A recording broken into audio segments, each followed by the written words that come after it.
Asadullah Khan, he keeps a close eye on the Pakistan and the Afghanistan developments.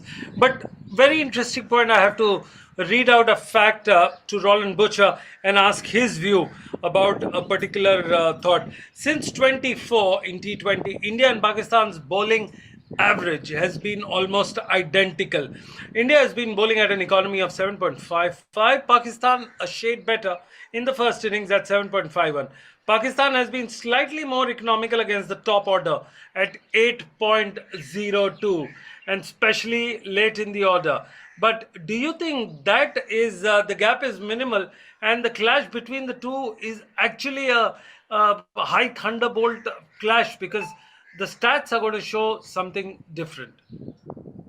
Yeah, I think very Roland. much so. I mean, the stats may show a certain thing, but when you actually get on the field, the conditions becomes very important. As we understand, this pitch here in Colombo is going to be slow, so those stats may well be affected. Obviously, India will be in a better position simply because of, number one, their record against Pakistan, two, the form that their players are showing at the moment, and Pakistan has had a lean time of it for a long period. So, the stats will go out of the window once the game starts. I think the surface will dictate exactly what happens in the three phases of the game.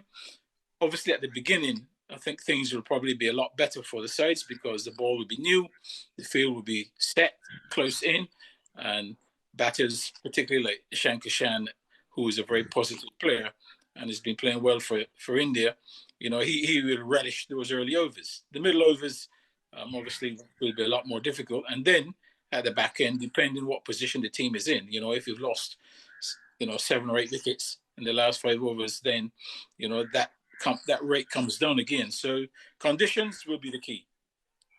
Absolutely. Conditions are going to be the key. Spinners are going to play an important role. Well, everybody's been talking about it. We've got some facts.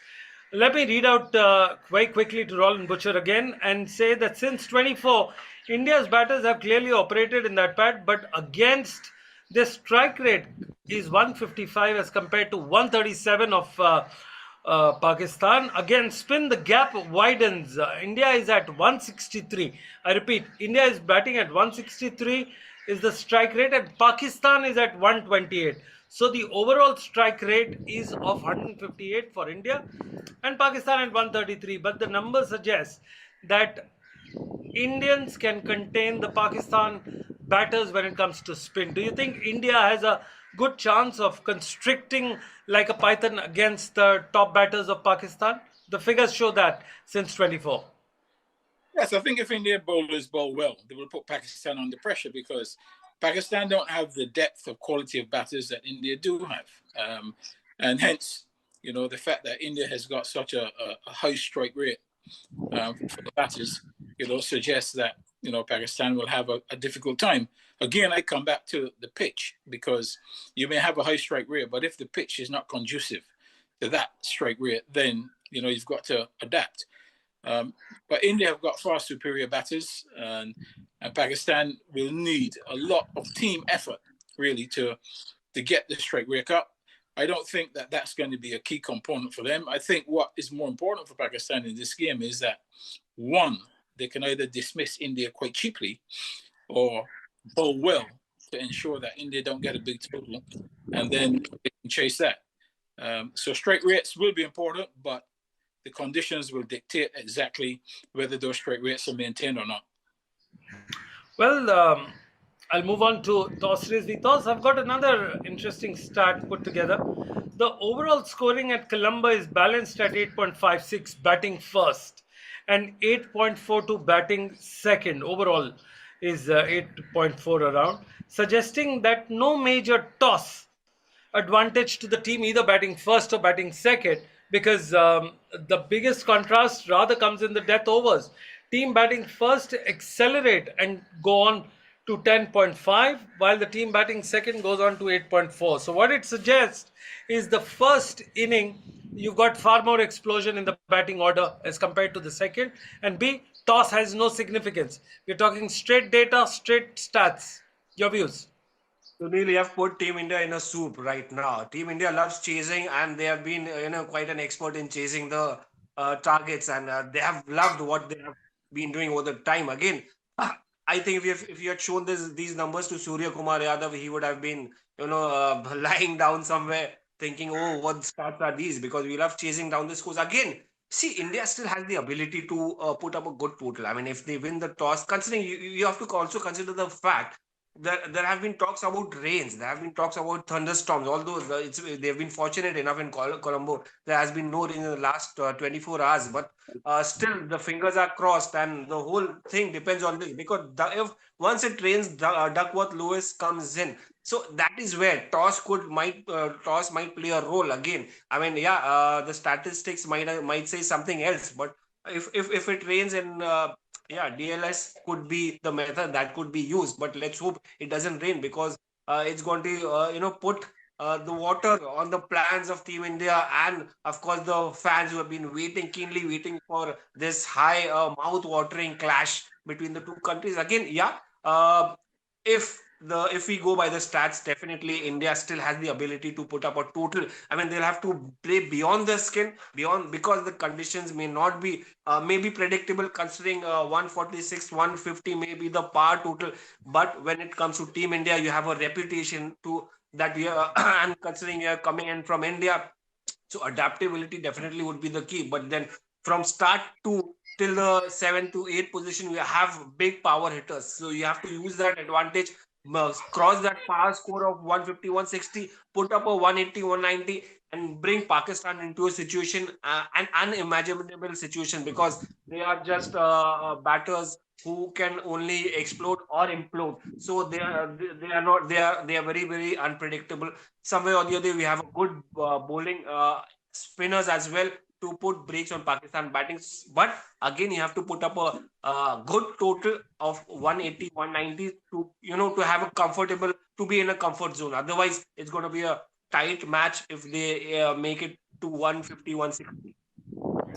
Well, this again, holding on a little bit on the batting part, Abhishek Sharma in the top five since 2024 in T20. Roland, this is for you. India's batters have clearly operated at a highest tempo than Pakistan's across both bowling types. Against the pace, India's strike rate overall is 155, and again they go on to a higher thing.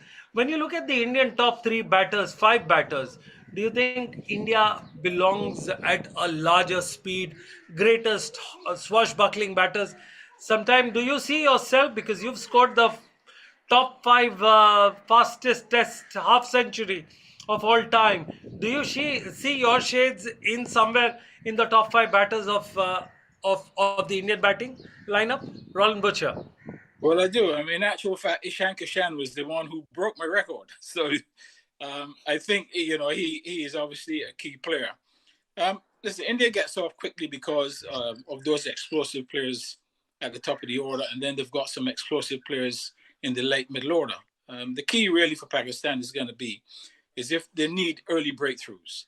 If they can get early breakthroughs, get rid of some of the power hitters early before they've done any damage, then expose the lower middle order of India, who hasn't had a lot of work to do because the top line batters have been getting the scores and winning the game. So, there will be an unknown quantity. If they can pick up 3 or 4 early wickets and then strangle the middle order, I mean, that for me is their best chance of winning this game. But if India gets off to a flying start, as you'd expect Ishan Kishan to do, then that'll make it really difficult for them. So the key is, can India get off to that sort of start? Can Pakistan stop them? I think Pakistan, that is their best chance of winning the game. Well, I've got to ask you very interesting, important rather.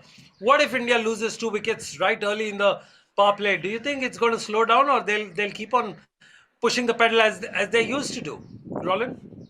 I think they'll keep pushing the pedal because that's the way the modern game of T20 is played. I mean, there's no holding back. A team may lose 3 wickets in the power play, but they'll continue to play the same way after that. I think that's the nature of the game, that it's attack, attack, attack, attack. And if you're in any doubt, you attack even more. So, if India lose those early wickets, I think they'll continue. As I said, the good thing for Pakistan would be that the lower middle order hasn't had a lot of work to do at the back. So if they can get them to the crease point early, that will really give them a chance.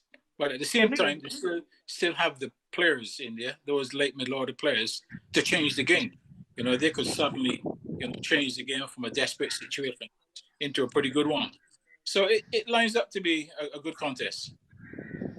They have already been into this situation. They've already been into this situation where they have lost 2 wickets and Surya Kumar Yadav had come into play and it scored some 82 plus against America. I mean, if you remember in the first match again at the Wankhede Stadium.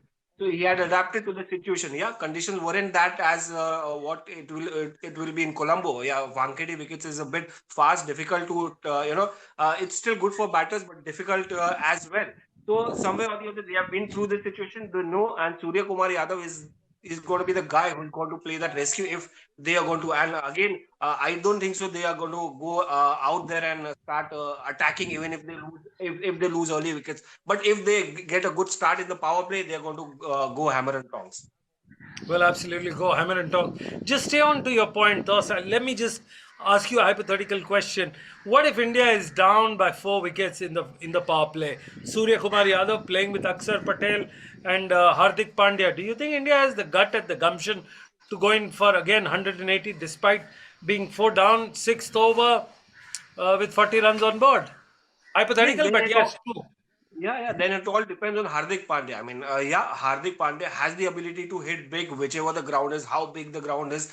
Just that he has to stay. You're forgetting Shivam Dubey is also there. I mean, if he gets an opportunity in this particular game, he's the one who he may not be able to rotate strike, but he's the key player for India, and that's why he's been playing over the in T20 cricket. He's found that place because he can hit big. So somewhere or the other, these two guys, Akshar Patel, Shivam Dubey, and Hardik Pandya, they have a role because if they don't cross that mark of in the middle overs, they have to go hammer and tongs, and especially in the last 5 overs, they have to take the team to cross that sub par total.